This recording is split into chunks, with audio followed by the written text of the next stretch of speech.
नमस्कार दोस्तों। हमारी आज की कहानी है अनोखी युक्ति। एक नगर में एक लकड़हारा और एक पशुपालक रहता था। दोनों बहुत अच्छे मित्र थे।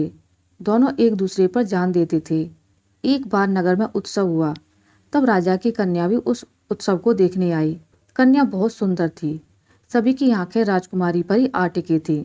जब पशुपालक ने राजकुमारी के दर्शन किए तो वो उनके प्रेम में दीवाना हो गया। उसे दिन रात हर जगह बस राजकुमारी की छवि ही दिखाई पड़ रही थी।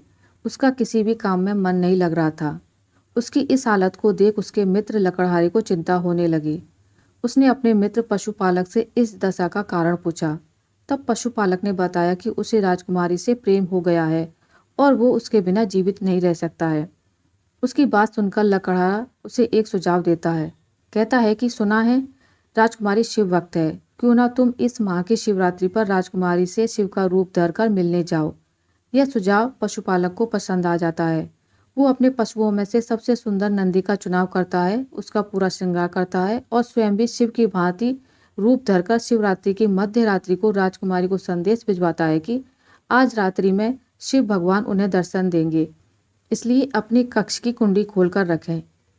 राजकुमारी यह बात मान लेती है और रात्रि में कक्ष की कुंडी खोलकर रखती है। मध्य रात्रि के समय पशुपालक शिव का रूप धर के राजकुमारी से मिलने आता है, जिसे देख राजकुमारी अचंभित रह जाती है और उनके चरणों में गिर जाती है। पशुपालक उससे कहता है कि तुम देवी का रूप हो, तुम्हारी भक्ति से प्रसन्न होकर मैं तुम्हारे समीप आया हूँ और तुमसे विवाह करना चाहता हूँ। राजकुमारी कहती है, प्रभु, इसके लिए आपको मेरे माता पिता से बात करनी होगी।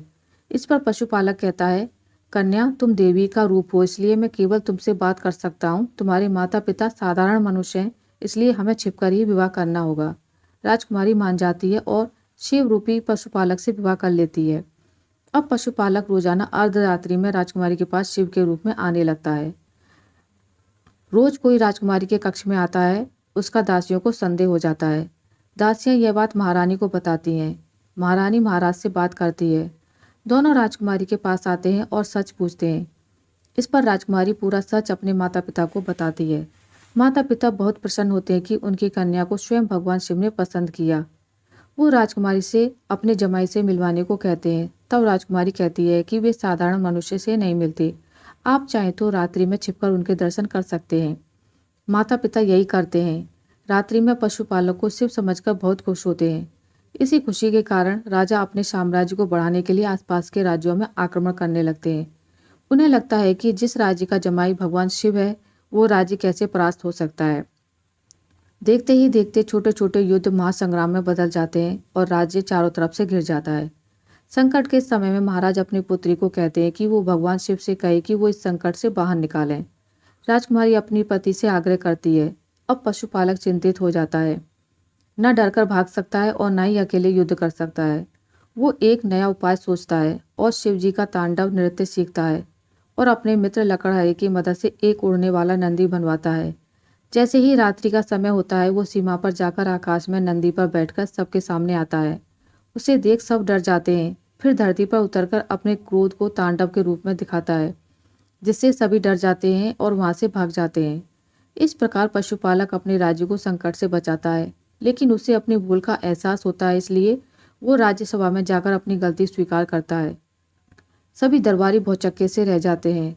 राजा को क्रोध आता है, लेकिन वो पशुपालक के साथ से खुश भी हो जाते हैं, क्योंकि मामला खत्म हो चुका था।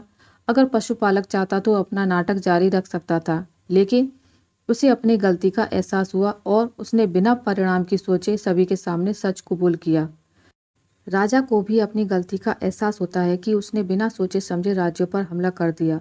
अगर पशुपालक उपाय न करता तो वो अपना राज्य हार गया होता। सब कुछ सोचने के बाद राजा पशुपालक को क्षमा करते हैं और अपनी कन्या का विवाह कर उसे राज्य में सम्मानीय पद प्रदान करते हैं। आशा करती हूँ आपको मेरी आज की कहानी अच्छी लगी होगी। अगर आपको मेरी कहानी अच्छी लगी है तो इसे लाइक करें, ज़्यादा से ज़्यादा शेयर करें और अगर आप मेरे चैनल पर नए हैं तो इसे सब्सक्राइब करना ना भूलें। मिलते हैं एक नई कहानी के साथ, तब तक के लिए नमस्कार।